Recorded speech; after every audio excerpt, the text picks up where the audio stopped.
All right, so let's continue these string of movie vlogs and question and answer thing. I'm going to answer some more of your questions here. For those of you who aren't interested in this type of content, don't worry, in a few weeks there won't be any more. So there you go. And you know, I plan on doing some other stuff with this vlog channel. But for now, it's movie talk, and we're going to be answering some questions here. So all right, let's do it. Will Tim be in the movie? All right, I'm getting this question a lot. Will Tim be in the movie? Look, everyone that you've seen on the show more than likely will be in the movie to some extent, some more than others. Nobody's going to have like really huge roles, whether they're in like, you know, half the scenes or whatever. It's kind of like an ensemble sort of like, yeah, me and Jay are kind of like the focus, I guess, of tracking down this object and being that it's game chasers, but it's bigger than just us. It's an ensemble, you know. It's everybody, and that's kind of like what Game Chasers has always been, the main show, right? It's, yeah, sure, me and Jay have always been the focus, I guess you could say, the driving factor, but it's so much better with all these other people that have come on board and been in it as well. Melvor, Dodongo, Chris, just Alpha Mega Sin, Norm the gaming historian, all these different people. And I think that's what makes it awesome. It's just a big group of friends. And this movie is the same thing. It's not just, yes, we are the driving factor, but there's going to be a lot more people in it, and it's going to be more of the same thing with Game Chasers. It's the camaraderie of a lot of different people in their friendship. All right, so somebody had mentioned why I was calling people who wanted to say that we should go get investors trolls. And I think I kind of worded that poorly in the last one. I wasn't necessarily, or I didn't mean to say that everybody who says, hey, you should go out and get investors is a troll. I'm just seeing the people I'm talking about are saying that that's the only way that you should get a movie funded, is somehow get investors, as if you could go to the investor store and pick up investors, and it's just that easy. And they're saying that crowdsourcing is this evil e-begging scheme and that should never be done. Which is ludicrous. How many thousands of projects out there wouldn't exist if it wasn't for crowdsourcing? One example off the top of my head is Super Troopers 2. Now, Super Troopers, the original movie, was a cult classic. There's so many people that love that movie.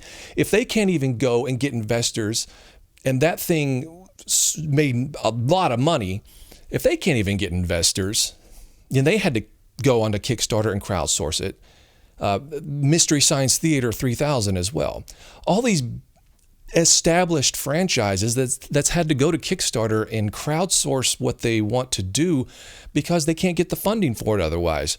There's so many projects out there, and there's just a finite amount of money that people want to go and back a project with in terms of investing in it. You know, you got, if this was 30 years ago or 40 years ago, and we're talking Star Wars, you got, you know, this many investors and maybe this many projects. And, you know, it's much easier to get something funded from an investor. Nowadays, you have, you know, this many investors, and then the projects are like through the roof because you have so many different people who have ideas in the entertainment industry. I mean, like guys like us, like YouTubers now. It didn't exist back then. To think that everything has to be funded through investors is such archaic thinking. That's like, get your mind out of 1975, right? I guarantee you, if crowdsourcing was a thing back then, all your favorite movies that were funded by investors would have also been funded by crowdsourcing as well. That would have been a thing back then. So to say that you're still going to stand on some moral high ground and say that crowdsourcing is such an evil thing, it's just from people who want to complain. I realize that it's from people who want to complain, and I'm not going to address it anymore in these things because I've said my piece. And at this point, if you don't get it, you don't get it. But there is nothing wrong there's nothing wrong with skipping the middleman, skipping somebody who wants to take a cut of everything, and just saying, well, instead of giving somebody a cut of something, why don't we just give it directly to the people who want to see it and sell it directly to them? And they can help make it happen. Boom. I mean, okay, that's, yeah, so evil, right? These people be going after like rapists and child molesters and all this other stuff, but they want to go after people making a movie. And not only that, investors generally want a say in how the movie's made. Generally speaking, they want a little bit of creative control, and then sometimes a lot of creative control. Perfect example is we had somebody, and we talk about this in a video on the channel that I'm going to be putting up at some point. We had somebody offering us a large amount of money to I won't say, okay, they were thinking about offering us a large sum of money. And it got to the point of actual negotiations, but they were like, we really think we want to invest in this thing and throw down a large sum. And I'm talking about potentially half funding the thing. But they wanted to change a lot in the script, which completely understandable. If you're going to put that much money into something, you want to kind of also have your vision of what it should be at the forefront of it. Okay, I get that, but we turned it down because we don't think that that's what we want to make. We know it's not what we want to make. We want to make what we want to make. So yes, get investors. Go out and just get this amazing investor who wants to throw down all this money, but then also wants to step back and say, all right, guys, now you do your thing. I'm just going to walk back and not say a damn thing anymore and just hope that it's, to my liking. It's not going to happen.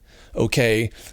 So, but with that even said, we do have people who are willing to throw in a little bit of or a large sum of money in sponsorship stuff, who don't want a say in it. Considerably less money, but way more than the average contributor on Kickstarter.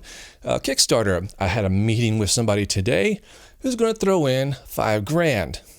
Great, awesome. They don't want a say in the movie whatsoever. They just want some perks and a few other things that more than willing to accommodate. Somebody else, I'm having a meeting next week on the same thing. So it's not just, hey, the fans, let's get them to fund the entire thing. We're doing work too. We're going out and having meetings and getting people to throw in large sums of money. And you will see that on the Kickstarter probably early next week. You'll see a little $5,000 perk. Somebody has going to be getting that.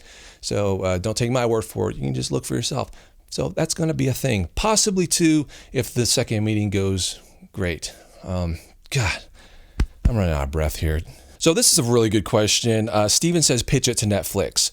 The problem with that is something we looked into, because what better way than to have a big company like Netflix want to just say, let's invest in this.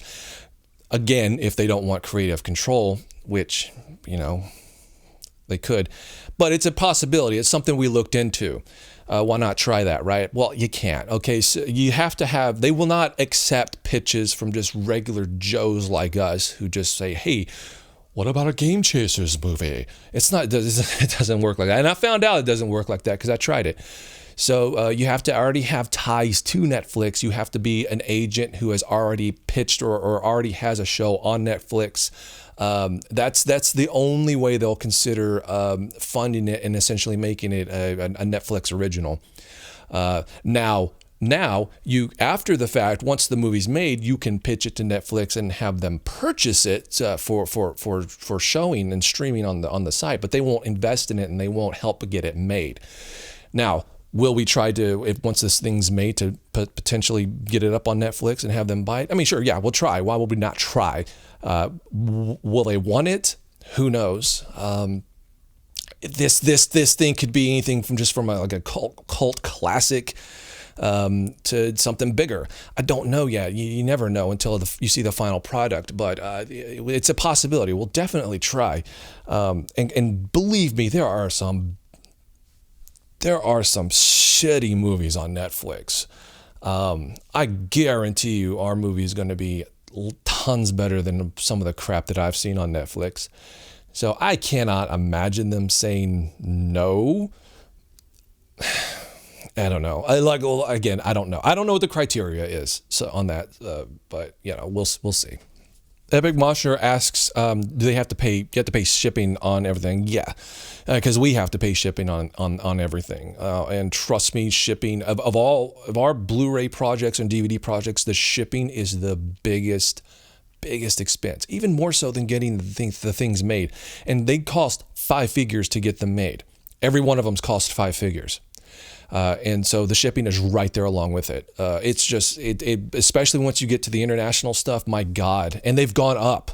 Like, it's just getting crazy with the shipping. So unfortunately, yes, because I mean, good God, it's too much. We can't, this whole Kickstarter we can't have, half the money going to physical media, getting that made, and then also the shipping stuff. It's just, we wouldn't have anything left to do an actual movie on. You guys still getting in office?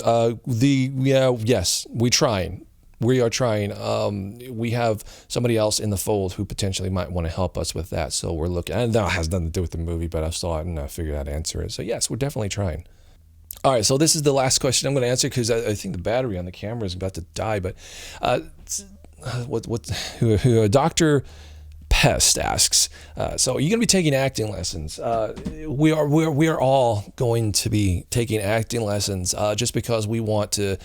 I mean, we're going all out on this thing. We want it to be the best it can be. Jay is very, very stiff, and I am too. Just because it's not something I've ever really tried to gain skill on. I've never needed to do that. I've never had to do that. I think I would personally make a way better character actor in terms of maybe like putting on a mask and just transforming into a different person. I feel like when I have a mask on or makeup or something, I feel like a different person, and I can be much more natural and just go have fun with it. I think I'd be much better at that. Just being myself. It's a lot more difficult than you think to come off natural, but it's something I know that once we can do it well enough to. Look, is Jay and Silent Bob Strike Back? Is that Academy Award winning acting? We're talking about a comedy here, and we're not talking about Citizen Kane or Schindler's List here. So we're not expecting to win Academy Awards on dramatic acting, but there is a certain level you have to reach, even in comedy, to where the jokes and stuff is not, you want it to, the people laughing to be laughing at the intentional stuff, the jokes and stuff, and not the acting, right? So but the standards are way lower in a comedy, and luckily for us, what we have in store, the standards are low enough to, I think, we'll be passing. But anyway, thank you so much for watching this video, and we're going to just ask more questions. Link to the Kickstarter up there, and ask away, and I will do my best probably next week to do another one of these videos and answer some more questions. So thank you.